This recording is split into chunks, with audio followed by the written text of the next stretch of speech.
Welcome everyone! This game between Noël Studer and fan favorite Richard Rapport really was a great fight. Just sit back and watch a fun and instructive attack.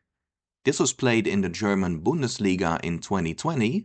Let's not waste time. Studer had white and opened with d4, d5, c4, e6, so we could get a queen's gambit declined, but after knight to f3 and c6, it's more likely to be a semi-Slav. However, after knight from b to d2, Rapport went for the Dutch defense with f5. And in this case, black has a more favorable version because normally white would like the dark squared bishop on f4 or g5, but now that the knight is blocking the bishop, that's not an option anytime soon. White continued with g3, knight d7, not developing the f-knight yet, you'll soon see why. After bishop to g2, Rapport went for knight to h6. Actually not an uncommon idea. Black wants to go knight to f7, controlling g5 and e5. Sometimes black even goes g7, g5 and brings the rook over to the 6th rank. I've seen Morozevich play like that once against Aronian in a Tal Memorial. Anyway, white played queen to c2. He doesn't castle right away, because if he does, black can consider starting a pawn storm on the king side, and then the king would be a sitting duck.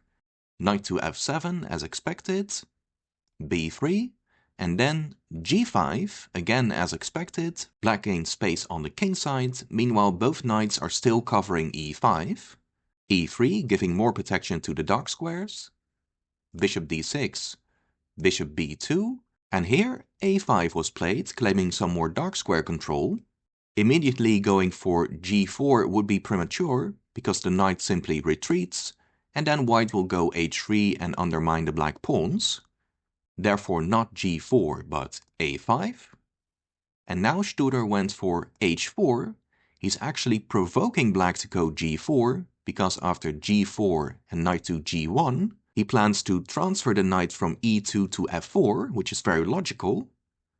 Black castled, knight e2, knight to f6, then as planned knight to f4, queen e7. Here white castled as well.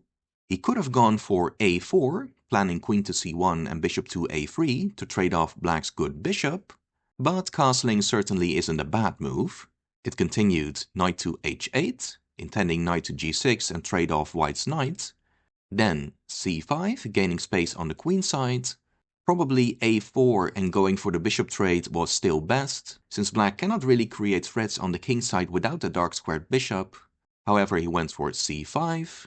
The bishop retreated one square, and now white wanted to create play on the queen side with a3, but that definitely takes a lot of time to get going. Maybe better would be to reinforce the dark squares with knight to b1, planning to swing the knight to e2, and then if black would go knight to e4, just knight c3 anyway, and if then black wants to activate the rook along the 6th rank, go knight from c to e2, and after rook to h6, white can even go bishop takes knight, and afterwards go king to g2 and rook to h1, and white would have a stable edge. Studer didn't do that, he went for a3, then as planned knight to g6, b4 starting the queenside play. They traded on f4, and now a very strong move by Rapport, knight to h5. Black wants to sacrifice on f4, which starts to open up the king. After rook from f to e1, black indeed sacrificed the knight. Pawn takes, then bishop takes f4, already winning a second pawn for the knight. But here Studer also had a knight move, he went knight to c4. So he isn't going down without a fight. Black actually can take that. If pawn takes knight, then white was planning d5, exploiting the pin of the e-pawn. Then black could go pawn takes, and after bishop d5, black would take on h4, but then white can play rook takes e6, setting up a discovered check. Black can still give a check of his own, but after king to f1, objectively speaking, black is not worse, but it's pretty clear the black king also looks pretty unsafe. So Rapport avoided that and just took on h4. Knight to b6, jumping to safety. But here black had a very strong move, e5, so black's willing to give up more material, but in doing so he activates the light squared bishop, and now only with extreme care can white still survive, but white didn't find the right move.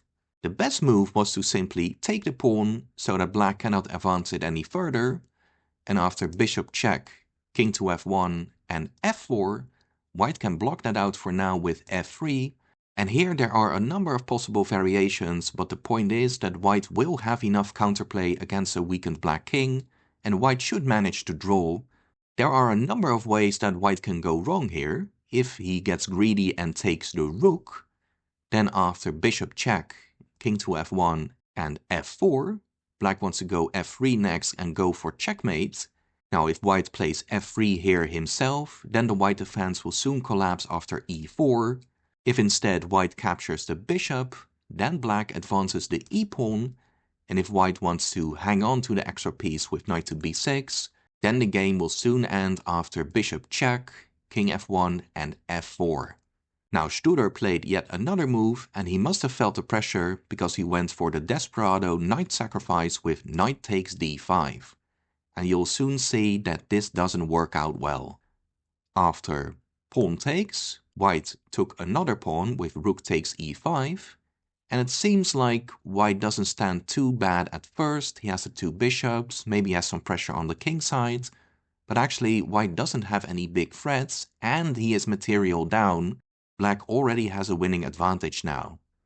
It continued bishop check, king to f1, black then took the rook, bishop d5 check, so white manages to take another pawn, but it's not enough.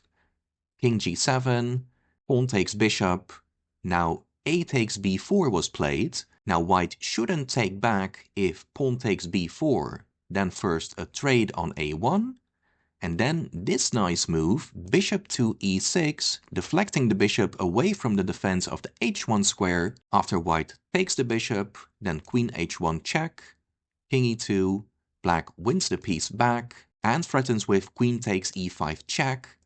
In short, very bad news for white. So instead, king to e2, and here Rapport did make a mistake. He took on a3 with the rook, and he must have missed that white did have a resource here. He could simply have taken with the pawn, and white would still be clearly losing. After rook takes, white could have played this in-between move, e6 check, weakening the position of the black king, and after king to g6, then take the rook and win the a-pawn, and here with the black king now on g6, the f-pawn is pinned and black cannot go for this counterattack with f4. However, Studer missed that and just recaptured the rook right away, and now Rapport had no problem taking the full point. Pawn takes was played, queen to c3. Black advanced the f-pawn. Here the discovered attack doesn't do anything after blocking the check with the queen and the queen trade. White can take the a-pawn, but after king to e5, white will lose the passed pawn and has no chance to draw that endgame.